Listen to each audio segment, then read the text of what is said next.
السلام عليكم متابعيني الكرام، ندعوكم للاشتراك بالقناة وتفعيل الجرس ليصلكم كل جديد. سوف نتحدث اليوم عن علاء الدين باشا.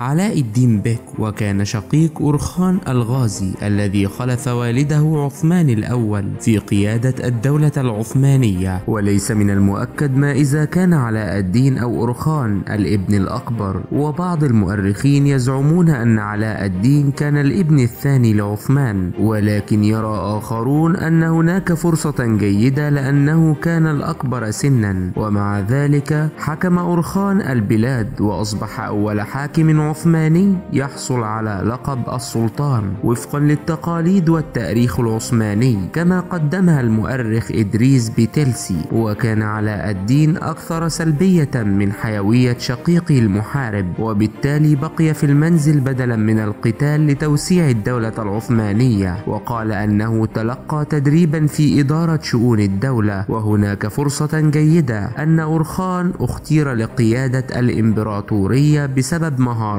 كمحارب، على عكس التاريخ العثماني اللاحق عندما أصبحت الخلافة قضية يمكن أن تؤدي إلى حرب أهلية عنيفة. قبل علاء الدين منصبه بلطف، ولم يكن هناك عداء بين الأخوين، وسرعان ما استسلم علاء الدين لحكم أخيه وولائه، وكسب بذلك احترام الحكومة والشعب. وفي الواقع يبدو أن علاء الدين تمتع بنمط حياة مريح، وكان أكثر اهتماما بحقيقة أن والدهم ترك لأورخان وله ثروة من الإمبراطورية أكثر من مسألة الخلافة. ظلت العلاقات بين هذين الشقيقين على عكس العديد من الأمراء العثمانيين الآخرين ودية طوال ما تبقى من حياتهم، وبسبب تدريبه في شؤون الدولة طلب أورخان نصيحة علاء الدين التي نالها عن طيب خاطر، وبالمقابل طلب علاء الدين قرية وتمت الموافقة على طلبه. وفي عام 1328 التقى علاء الدين بأورخان لتهنئته على استحواذه مؤخرا على إزمت،